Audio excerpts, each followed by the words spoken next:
Okay, well, welcome everybody to the Tech Caddie. Today we have Dave Vanslette from FAIRWAYiQ, and I've actually interacted with this company a little bit over the years, and so I'm somewhat familiar. But happy to share more of the story of FAIRWAYiQ with everybody here on the podcast. So, welcome, Dave, to the Tech Caddie.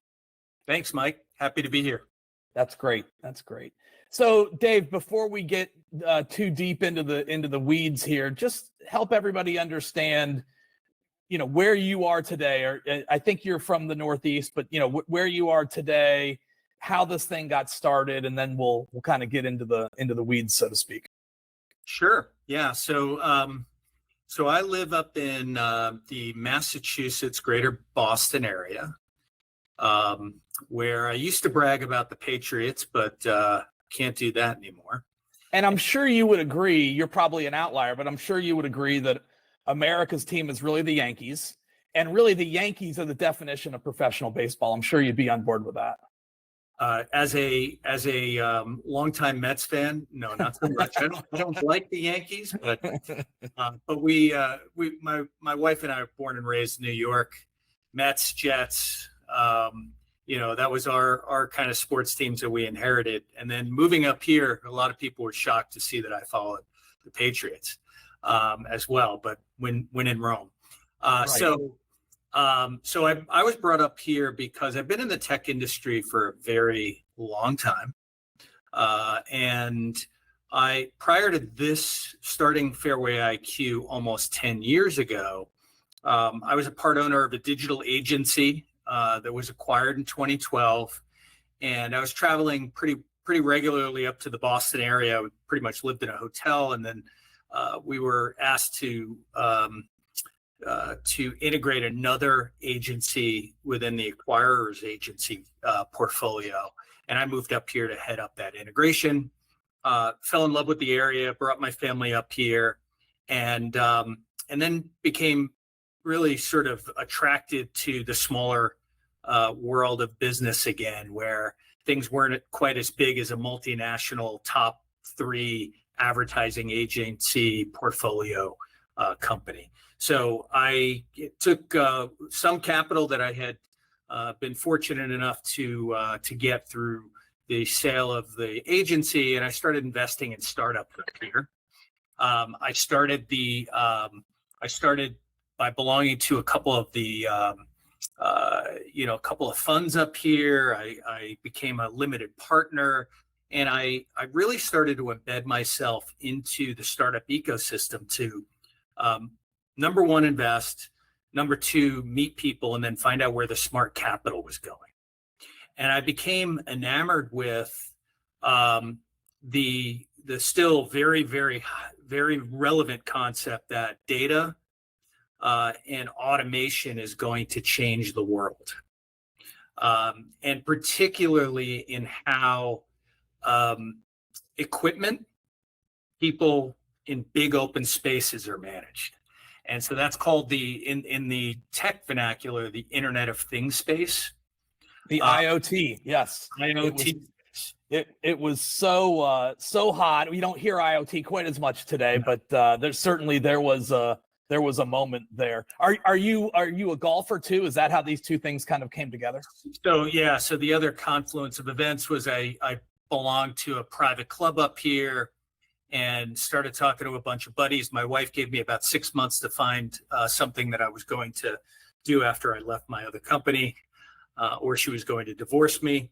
And so I talked to a bunch of buddies who said, hey, pace of play in golf is a big break.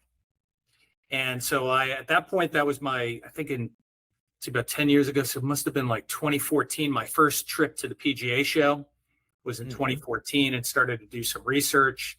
And then we started the company in 2015. My understanding is we're talking about sensors and those kinds of things, but tell us in a little more detail about exactly what you guys did build at FAIRWAYiQ. Not so much like, hey, what's the product, but like, what did you actually build so that the product could be the product? Yeah, no, that's a great question. So for the first time in my career, I'm in the hardware business, I've always been somewhat in the software business. I was a longtime developer. I often threaten my team these days that I will someday come back and start doing development. Nobody wants that. But I love building software and developing amazing experiences that people really just are a joy to use. They love using them. But here we've got a hardware component. Now, when we first started the business in 2015, there were very few sensors. And let me define sensor. So for me, a sensor, for us at least, is a piece of, it's a computer board that has a bunch of chips on it. And its main function in our case is to get location of where that piece of equipment, cart, caddy, walker is. Okay. And so what we looked at was, we said, well, what's out on the market today? And at that time, much to our surprise, there was not much out there that did exactly what we needed to do and did it at a reasonable cost from a cellular standpoint. Cellular plans at the time were egregiously priced. It was effectively $10 a month for the cellular plans. So we went down and we actually manufactured our own sensors for the first, say, 7 years of FAIRWAYiQ's existence.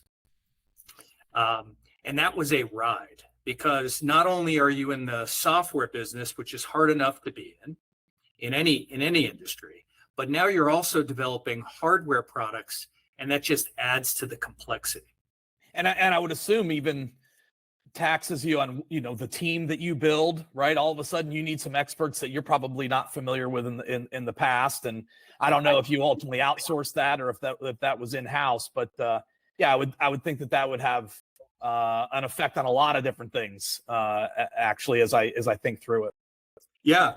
And I think, another interesting topic to talk about is how the world has changed relative to employment and working with companies. So, back in the old days, the only way to do it was hire W-2 employees, right? Sure. But the younger generations often want to be individual contributors and do it on their own time and at the rates that they want to charge, and they're extremely talented. So what we found these kind of hybrid people who didn't want to work for a full-time company, but didn't want to work for a big company. And I knew them through my network of tech folks. And I've got people all over the world relative to hardware, firmware, which is the software that lives on the hardware, and then software. We'll talk a little bit about that, I'm sure. But we've got three different pieces of hardware. Okay, so we've got what I'll call a basic sensor that goes under the seat in the golf cart, tells us the location of where the cart is. It can indicate to the player when they're in an area they shouldn't be with a loud, annoying beep until they get out. So that's number one. And assumably, Dave, and so do the golf cart companies as well, right? I would assume in that environment, that's who you're competing with primarily, is you're saying, hey, there's a reason to bring me on as an add-on rather than just go straight with XYZ's version of this. Oh, yeah. So this is the simple part. Okay. The hardware really enables everything else. It's kind of the foundation. And it's not a differentiator in any way. In fact, this is exactly why when COVID came, which changed, as we know, the golf industry in a very positively meaningful way. It also changed supply chains around the world. And what we were challenged with was, hey, do we really need to still continue to manufacture our own hardware sensors? And at that point, it became apparent that there were many other choices available at a much more price value ratio. So we ended up, now we source hardware through some of the large telematics companies here in North America. Okay, so very good. So that's one piece of your hardware. I think there's two others. So let's get into that a bit if you can. So the other two are, and this is, and I will talk about the cart companies and how we differentiate there as well, because that's a big competitive set for us. Sure. So the cart companies have always had screens in the golf carts, and that's their main offering. Several of them have gone out and purchased companies like ours that were started a decade or more ago and have been in the industry for a very long time, like GPSI. Was purchased by Club Car and became Visage, and now is Club Car Connect. Mm-hmm. I often joke with customers though, and I say, hey, our engineers are really, really smart folks, and we could build you a golf car. You probably shouldn't buy the golf car that we build. And so we are experts. This is all we think about day in and day out, is how to optimize the golf operation and deliver a rock star experience for the player on the golf car and on mobile. We've been able to outpace at least the pun intended, outpace at least the golf cart companies, because this is all we think about. Right. You don't think about tires, right? You don't think about drivetrains or whatever, right? You're focused on this. So exactly. I certainly appreciate that. Yep. So the other thing that the golf cart companies cannot offer, and this was a big gap, and this was the insight that I had prior to starting FAIRWAYiQ, was that you can't, a lot of golf courses have walkers too. Depending upon where you are in the country, it can be more than 50%. If you think about California, you've got more than 50% of the rounds are walking rounds, and therefore you cannot manage the golf course if you don't have visibility into those walkers. So we created a handheld device that has morphed into a dedicated mobile application. And what it does is everything that you see in consumer apps today, right? Distances, food and beverage ordering, integration into Golf Genius, everything that you'd see on a screen in the golf car, we've miniaturized it onto a dedicated mobile phone application. Now, the reason we do that is because you've got to give people the reason to download an app. The last thing we need is another app in the world. We're giving ours away for free, where other companies are charging $49 a year for that app. We give it away for free because there's an implicit trade of value between the player and the facility, right? You can track my location. You give me a bunch of value as if I'm riding in a golf car. And is the app branded as the golf course app, or it's a standalone app? Meaning a FAIRWAYiQ branded app. The intention is that it will be branded also by the golf course. Okay. Yep. So that's number two. The third, what I'll call hardware device really is the screen that lives in the golf cart, and that's the tablet experience. Now, a funny side note on this, Mike, for I'd say, 3/4 of the time that I've been running FAIRWAYiQ, I resisted the idea of a screen in the golf car, because I said to myself, wow, why do we need another screen in our life? And it's expensive. Everyone's got a screen in their pocket. What I realized I was wrong on is I should never argue with customer requirements. Customers want it because golf is not necessarily the most mobile friendly sport. A lot of people like to leave their phone in their bag or in their car. They're required to do that at some point. Or honestly, Dave, a lot of people like to play golf to get away from their phone, right? Yes. And there is there certainly is a contingent like that. I think I'm part of that contingent, so I understand that. Yeah. So we said to ourselves, well, there's a reason still to have that screen, and we deliver that as well. And so the screen, I think, is what brought us together, because I saw your press release about this check-in technology. Before we get into that, I do think that's interesting. I want to back up to COVID. I do want to salute you. I know that you really played a key role in trying to raise some funds for people that weren't working early on in COVID, because actually early COVID, it hurt golf. Right. There were a lot of states and cities that didn't let golf happen. And I know that you actually played a role in helping to raise some dollars for superintendents and people on the crews of superintendents. And I think you worked with Golfdom on that. So just wanted to, tip my cap to you because I thought that was really great. That does lead me to a question. I'm still trying to figure out is the main client for FAIRWAYiQ, not the golfer. We'll set the golfer aside for a second. Is the main client on the agronomy side or in the golf shop side of this business? I am curious to get your take on that. Yeah. So the main client currently is on the golf operations side of the business.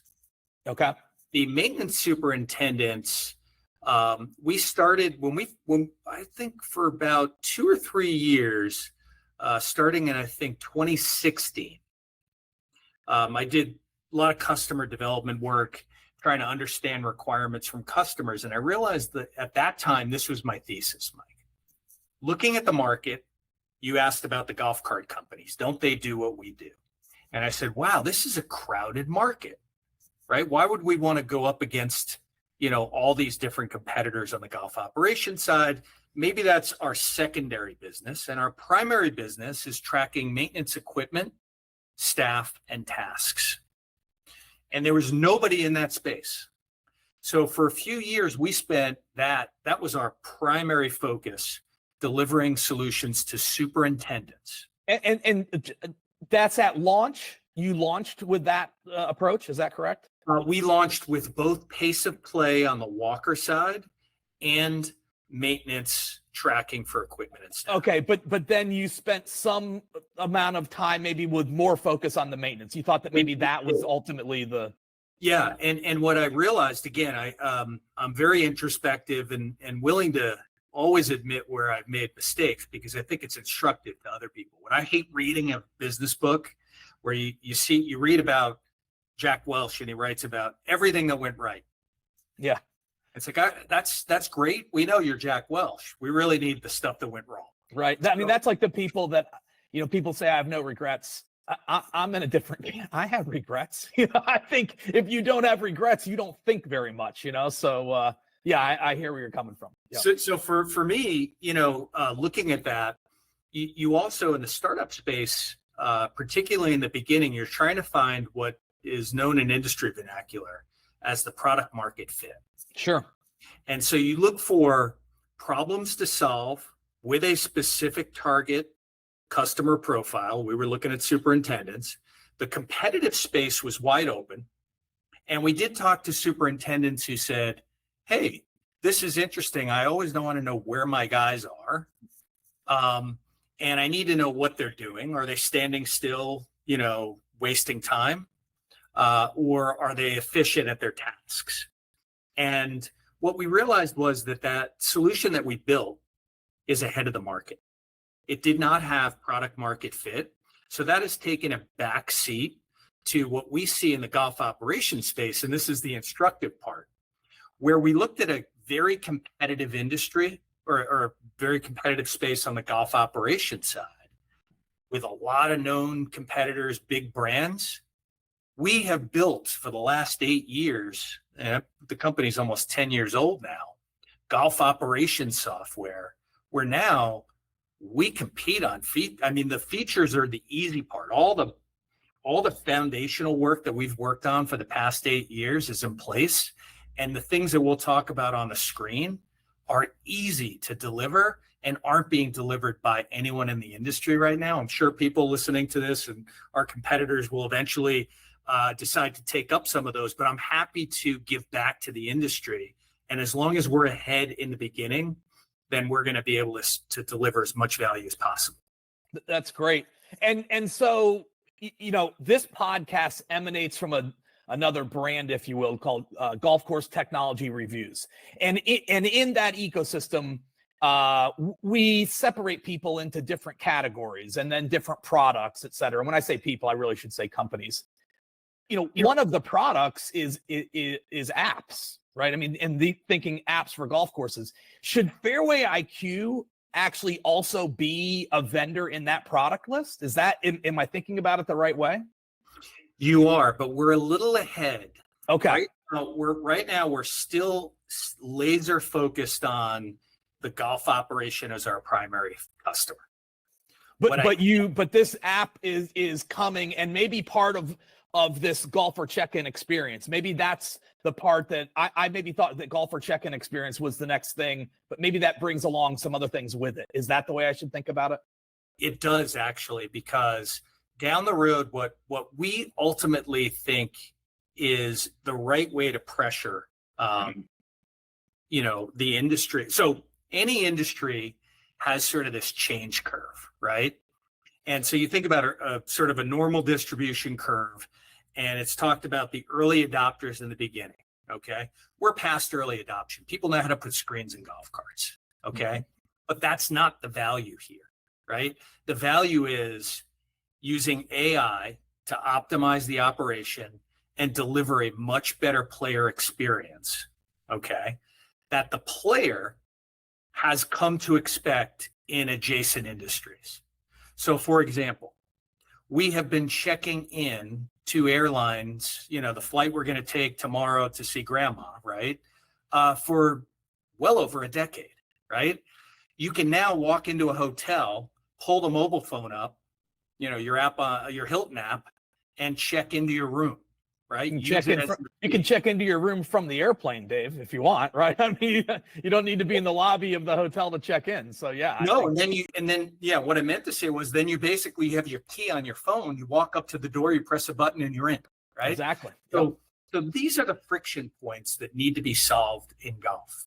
Okay. Okay. So let me tee this up a little bit, because we did start to talk about this screen in the golf car. And if you want to wrap that up a little bit before we get into this golfer check-in thing, we can. But clearly, I think part of your story is you began to listen more to the golfer, or maybe more to the general manager or whomever, and you decided putting a screen in the golf car was okay. You ultimately thought that was the right move. Yes, that's exactly right, because our primary customer, the golf course operator, is asking for it. But the point that I'll just wrap up here is you asked about the player component of our business. That is burgeoning. That is to come. Okay, and I'll tell you what, the NGF just came out with their annual report. The most encouraging part of that annual report is, for the first time ever, 18 to 34-year-olds are the largest segment, over 25% of green grass golfers, with a latent demand of double that, meaning there are people playing non-green grass ready to play. Well, that's right. What? You know what that segment wants? And this is where I'm going to get to around change in the industry. It's hard for any industry to change. Golf courses have been operating the same way for a very long time on feel and not necessarily data and technology, right? So it takes a little bit to move them in a direction that's make a change that's going to benefit the player. Well, guess what? If the player drives that change, they're going to be forced to change. Agreed. Yes. They're going to enjoy the results of that change. And so that's where that demographic comes in. And the player experience part of mobile is our next front. So I do think that this move is going to change your customer base, right? I do believe that FAIRWAYiQ is going to become more relevant to more golf courses. And so that's a great thing for you. And I think that that's a huge part of why you probably do this. But the last step before we get into the meat here, tell me today about who your customer is. Is your customer a wide span of golf courses? I share with people sometimes, I physically live in an interesting place. I can walk to Ohio State and play Scarlet. So this is a great golf course, but certainly not a premier private club, although it is fairly private. I can also walk and play at Scioto, where Bobby Jones won the U.S. Open and the Stars and Stripes won the Ryder Cup, and et cetera, et cetera. And I'm trying to figure out, and then of course there's what we call Club Raymond, which is the municipal course that we can't exactly walk to, but we can drive to in about 5 minutes. Raymond Memorial, owned by the city of Columbus, Ohio. So I live in this really interesting spot with all these different types of golf courses. Today, does FAIRWAYiQ work for golf courses in all of those segments, or not? Just tell us a little bit about that. Sure. Yeah. So we do work in all the segments, and it's different product offerings. Okay. It's the same base, software product, but where it changes is what hardware is involved. Okay. So because we have a caddy friendly walking device, we have a lot of either pure walking courses, Vineyard Golf Club, Sankaty Head, etc. Right? We have clubs that have rich caddy programs on the weekends, mornings, right? And that combines with the cart. Very unique. There's not much out there that does what we do there. Okay, so we do have private clubs. And I'd say private clubs account for approximately 40% of our business. Which index higher than the overall, count of golf courses in general, right? Certainly not 40% of golf courses are private. So you index higher on the private side. Go on. And that's where we started, Mike, because of our heritage in the walking devices. And that was the original differentiation. Over the last 2 years, we've started to see significant increase in the public sector. Okay. Now you can divide public in a number of ways. I'm going to divide it munis and non-munis. Okay. I have a suspicion that municipal golf courses are maybe one of the underserved categories in golf because of the economics typically involved in these operations, and the buying cycle tends to be long. You've got to have the mayor sign, a PO, right? So oftentimes I think that it's viewed by other companies within golf as not worth the squeeze, and there's no price premium that can be had there. So you have to come out with a true value product. Well, we've got that. So the price to value ratio on both our screen in the golf car and the basic tracker under the seat is able to be consumed by the municipal sector.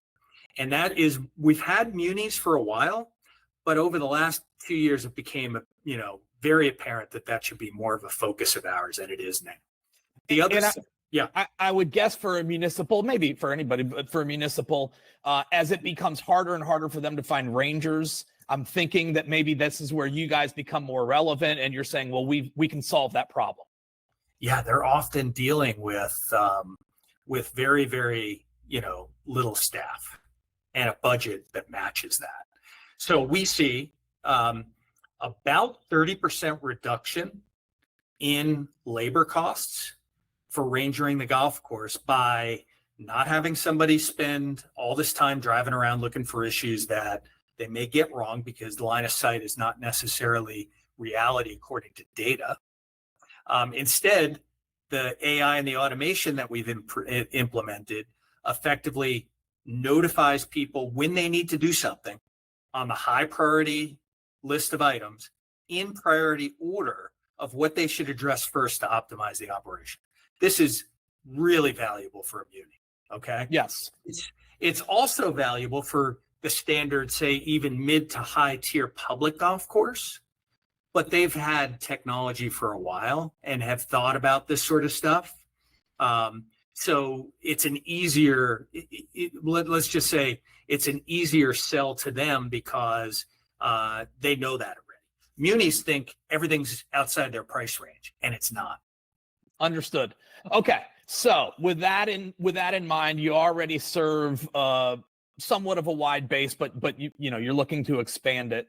Let's talk about this screen in the golf car and what that ultimately means. And it really is an evolution, I think, of FAIRWAYiQ. So why don't we get into the weeds of that, so to speak? Yeah, sure. So I'll talk about the standard stuff that exists today, just to level set. Okay. So everyone's used to seeing on the screen hole flyover. Okay. Easy. Distances. Easy. Okay. Two-way messaging back and forth between the clubhouse. Hey, there's a storm coming. Get off the golf course. You are behind pace of play, etc. Okay. All easy things to do. Integration of food and beverage. No brainer. Okay. Even transactional? Yes. Okay. integration of tournament software. So we're building now an integration with Golf Genius as the standard in the tournament space, but that's going to hang off our standard scoring mechanism. Okay. So all those things are relatively standard, and you'd expect to see them. And by the way, they're offered in the market today in some way. I'll tell you the differences. And here are some things that I'm surprised haven't been delivered on. Okay. So the one thing is that golf cart companies have universal keys. I don't know why that is, to be honest. I really have to get a little bit of history on that. I don't know if you have it, but it's just, I guess they thought it was easier than having to replace the single key if somebody loses it. And that decision was made a long time ago, but here's how it affects the operation. You and I go in, we check in the shop. They hand us a key and they say, you guys are on cart number 16. We don't really pay attention. We go out, we grab any cart that's in front of us. Okay. Now, we've signed a release already in the shop, but now all of a sudden later on in the day, they notice that one cart has wheels that are unaligned. There's some damage. Who was on that cart? Mike and Dave? Oh no, did they take a different cart? They don't know, right? So what we sort of said to ourselves, we already integrate with over a dozen tee sheet providers that are in the market, meaning we know the reservations. Okay. Yep. But I was talking to a customer this morning who said their single biggest problem is you and I are going out. I sign up for our foursome and I say Dave Vanslette and 3 guests in the tee sheet. They never know who the 3 guests are. Yeah, this is the elusive golfer 2, 3, and 4. Of course, they want to know who those golfers are for a variety of reasons. Okay. So what we are now implementing is we have the ability to check into the golf cart. So I know what the foursome is. I can put the names up on the screen. Somebody checks the boxes. It's Mike and Dave. Boom. They know we're on the cart. If it says guest, I've got to give them a reason to collect that information. Well, what's the value trade that I can do to allow to force you or encourage you to enter your information as Mike? Well, okay, what we'll do is, Mike, we're going to score for the round. All right. What's your handicap? We're going to play a game. Oh, great. Well, you get 2 strokes on the front and I get 3 on the back, whatever it is. And therefore, in order to do that, we're going to put our name in, or we're going to put our handicap in. So now I'm connected to maybe your GIN. Okay. Well, now I've got your GIN number. I could post the score at the end of the round, and the facility now knows who is on the golf cart. We enable you to sign the release on the screen, and we've taken friction out for you as the player on posting your score. Okay. There's a win-win across the board, but it gets better. Okay. One of the biggest losses of revenue is if you and I say, hey, we're going to play 9 holes and it's 4 or 5 in the afternoon, wherever in summer.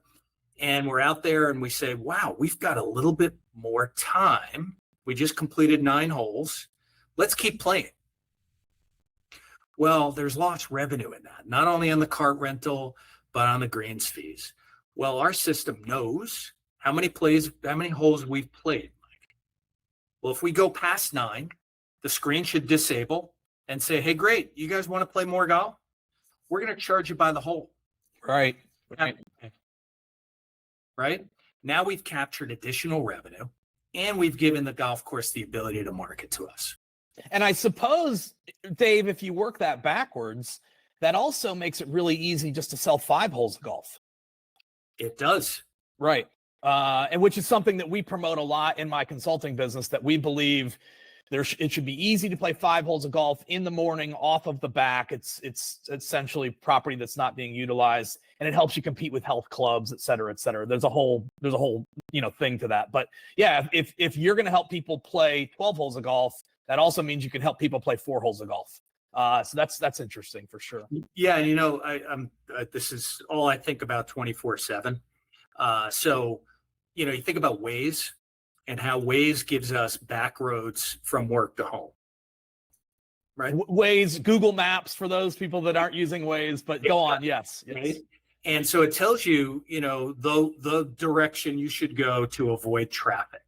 Well, to your point about time is a huge component of why there's still latent demand amongst that 18 to 34, and frankly, every demographic, because people want to go to Topgolf or go to a simulator, and they want to sign up for an hour and a half, and they know that they can get back to their kid's soccer game on time. Okay? Right. And so, Dave, this is interesting. So one, you do have these interfaces with T-Sheets. I did some research. It looked to me like you already interface with 4Up. You interface with Golf Now, NBC. You interface with Lightspeed. Am I right? Also, Lightspeed. It doesn't. Yeah. And so that's really good. But maybe the interface wasn't built this way, but it could evolve. So does that mean you can push into the T-Sheet? You can push data into the T-Sheet? We can, yes. Okay, so that's excellent. Talk a little bit about what Allison George was talking about in our first podcast episode. Talk a little bit about actually if you can enable someone to not go into the pro shop and check in for their round of golf right on your screen in the golf cart. Yeah. So that effectively, if we can work with the T-sheet providers, right, to as you say, right to their system, then all I'm doing is building an interface on the golf cart that would require, and this is back, I think, to your leading question earlier around the mobile application for the player, right? Is we've got to have some kind of ability to recognize the player, and that would likely be mobile app specific. So you've got a Lightspeed app on here. And you get up to the cart, and through Bluetooth, it's going to send the information that automatically identifies who you are. Do you want to check in to this cart? And it'll take the payment information right from the app. Right. So card on file is what you're essentially banking on there, correct? Exactly. Yeah. And if it's not, then we'll enable a tap to pay, which is the most secure way to go right now. Well, and I was going to ask you that. Can ultimately really, and I understand your whole point about kiosks earlier. Now this is a kiosk in the golf cart. And so ultimately, could the kiosk actually accept payment? It could accept, Apple Pay, via Bluetooth or tap or whatever. Exactly. Yeah, no, this is great. This actually is a change. Listen, I don't know everybody in this industry. I don't know about this yet. Right. This is the first time I've actually heard of a truly functional kiosk in the golf car. It really solved some problems for the operator. It's interesting. In the release that you all put out, I believe you quoted March or May or something like that when this would become available. Can you talk about that a little bit? Yeah, that's right. So we are releasing the check-in functionality that's driven by the T-sheet in May. That's excellent. Yeah. And we all know the golf doesn't really start till after the Masters. So I think you're in a good place. Can you first of all, as a former sales guy in this industry, let me applaud you on putting a release date in print. It helps the seller, right? The seller can say, well, this will be available on X day. I think there's too many companies in this space that tell their teams they're going to build something. The team has no idea when it's going to really be available, and it makes it hard to sell. That leads me to, so are there pre-sales? Is there a pipeline already and some deals are done and where you'll roll? And I'm not going to ask you to tell me where you roll it out, but yeah, that's the case. Yeah. Well, so first off, we've been selling our screen solution. This is just an add-on to the screen itself. So the beauty of what we've done, and I think that you'll enjoy this too as a salesperson, Mike, is that again, one of my key operative words is friction. I use it a lot. So I want to take the friction out of most things, right? Including how people buy software, how they buy stuff for golf courses, technology for golf courses. So, we want to include, we don't want to have these tiers of products that, say, oh, if you want this, if you want A plus B plus C, then it's this price or whatever. We have a single price that's driven by the type of hardware that you use. So is it the simple tracker that's under the seat plus handhelds, or just handhelds alone for walkers and caddies, or is it the screen in the golf cart? Any product that any capability that we add to that screen, everyone gets it. That's nice. Yeah. And just out of curiosity, so I'm walking some golf course in California without a caddy. Is this clipped onto my arm strap, or do you just put it in my pocket of the, like, where is this thing going? Yeah. So there is a case that goes, the device goes into, and essentially it's clipped to the bag.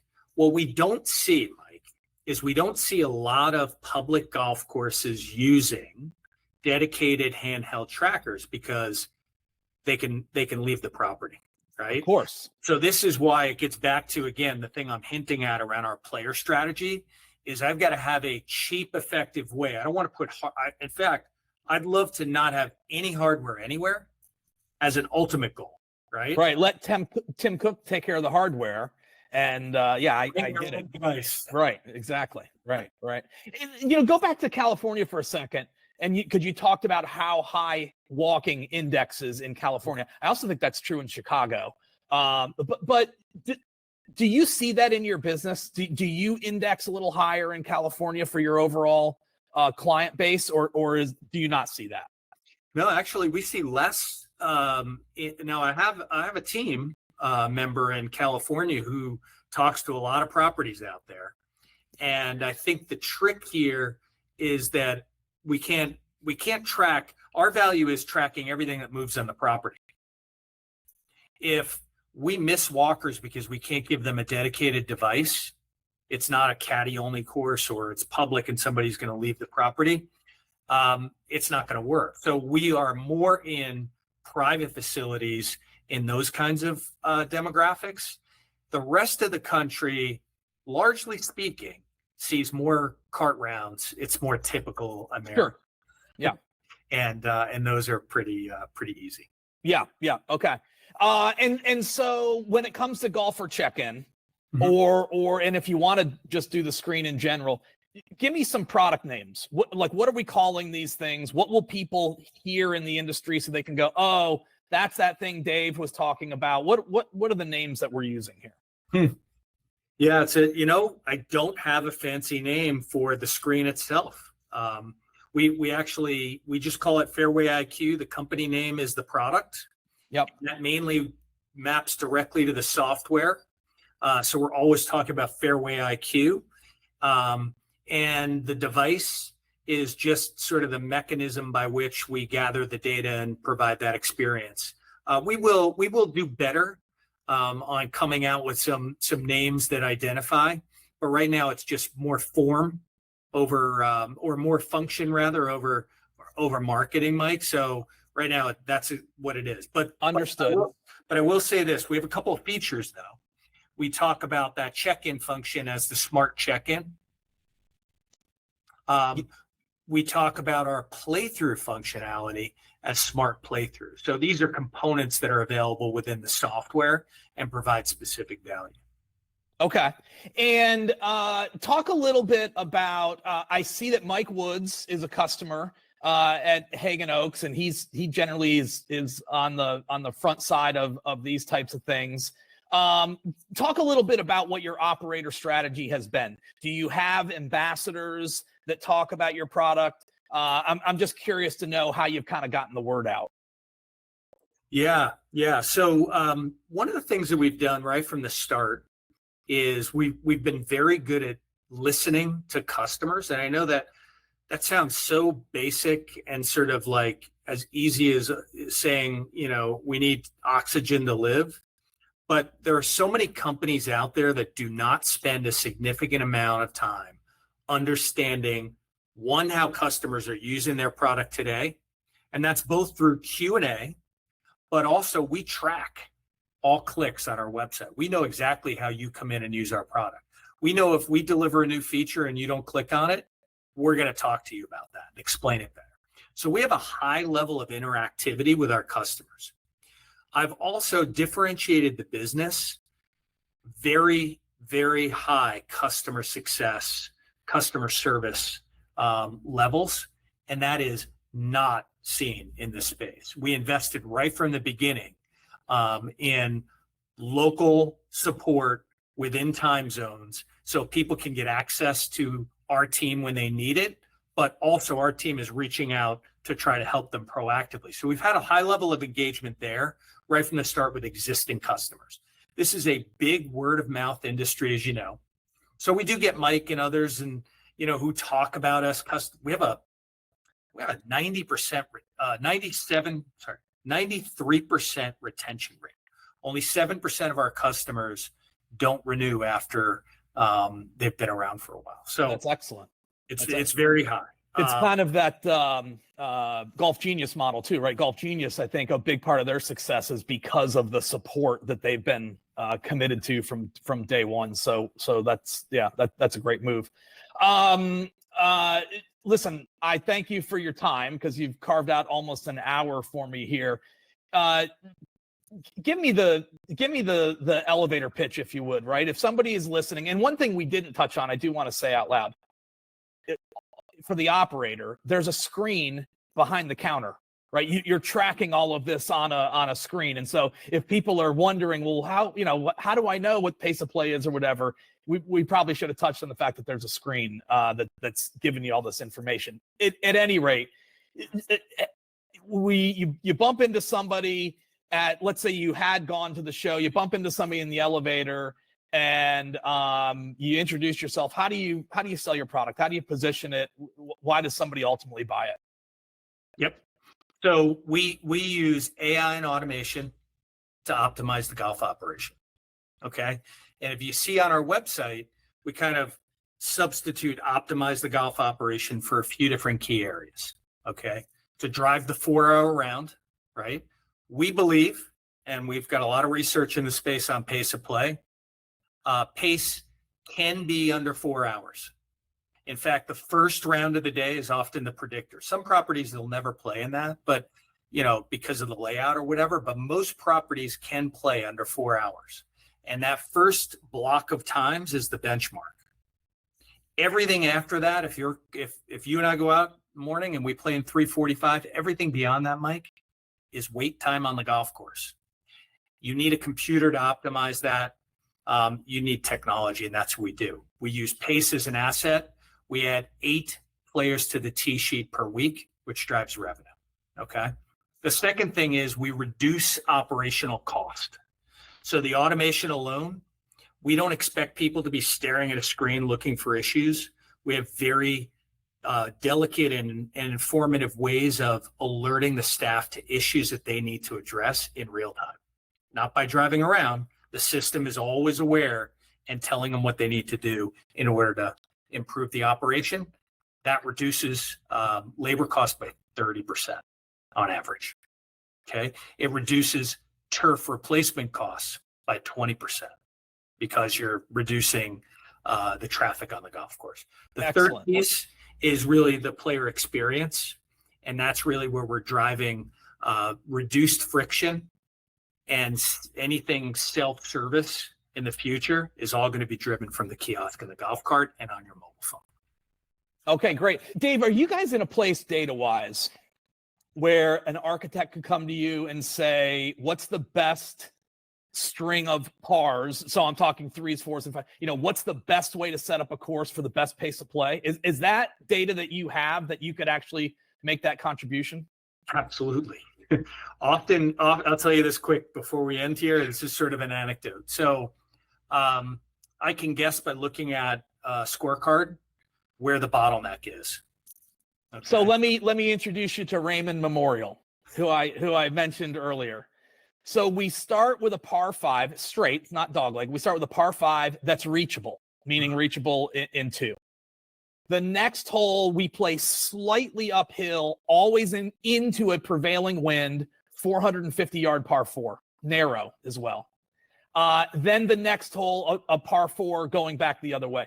Those first 2 holes, I have become convinced in the 40 years I've been playing there, those first 2 holes are pace killers. especially this reachable par 5 to start the round, right? Because of course we can't get anybody off the tee because there's one guy in the group that's trying to reach, and it'd be interesting to see your data and how your data would address it's highly unusual to start with a par 5, and that's probably not an architectural best practice.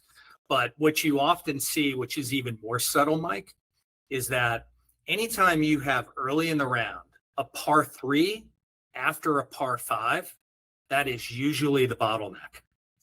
Interesting. Okay, good to know. Good to know. Par 3 after a par 5, a no. Correct. And don't begin a golf course with a par 5. Correct. Okay. All right.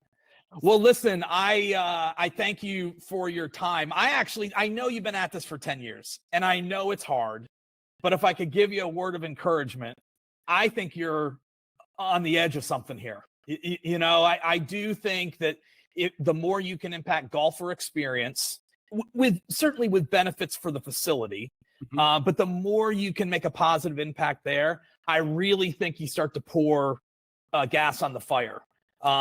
So for what it's worth, there's a bald guy in Central Ohio rooting for you. Thank you, Mike. I appreciate it. And this was a lot of fun. I wish you the very best in your podcast as well. You're doing a great service for the industry. Okay. All right. Well, take care of yourself. Thanks. See ya.